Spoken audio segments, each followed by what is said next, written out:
Hello everyone, welcome to our YouTube channel Premiere Next.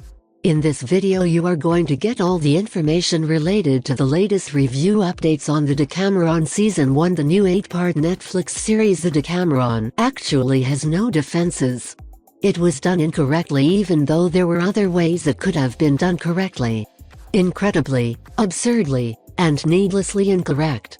To set the scene, Giovanni Boccaccio wrote the Decameron in 1353. It gained popularity a few years ago because of unfavorable similarities between the book's world and the one we were living through during the COVID-19 pandemic. Boccaccio's horrific and in-depth account of the Black Death pandemic as it struck Florence, Italy, opens the book. The action then moves to Fiesole, which is beyond the city limits, where 10 young adults, 7 of them women and 3 of them men, move into an opulent home to live in breathtaking scenery while they wait out the epidemic. They amuse themselves with each other's stories for 10 nights. Though the subjects vary from night to night, most of the stories revolve on sex, and many of them are somewhat explicit. These tales are always enjoyable, and taken as a whole, if subtly, they imply a desire to go back in time to the time before the epidemic.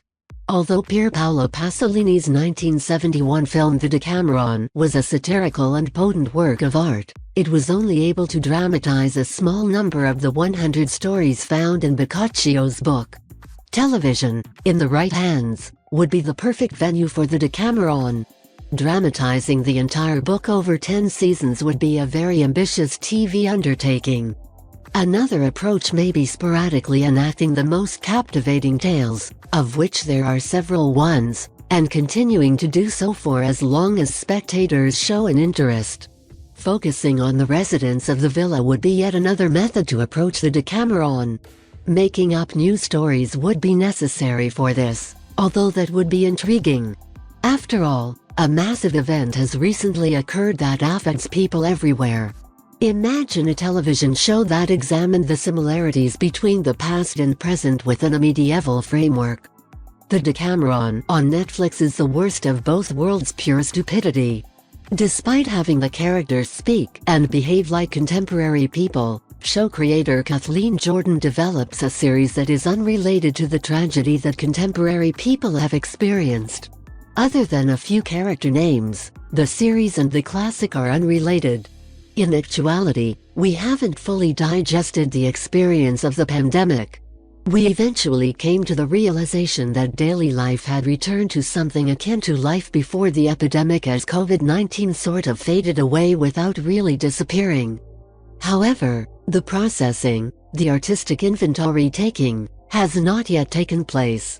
We're just gradually losing memory of the Zoom drinks, the hand washing until our hands ached, the hair cutting between us, and the yearning for a life before March 2020.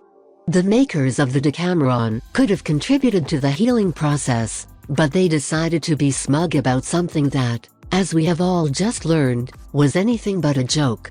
If you are watching this video on YouTube, please click on the like button and subscribe to the channel for the latest updates related to upcoming movies and series.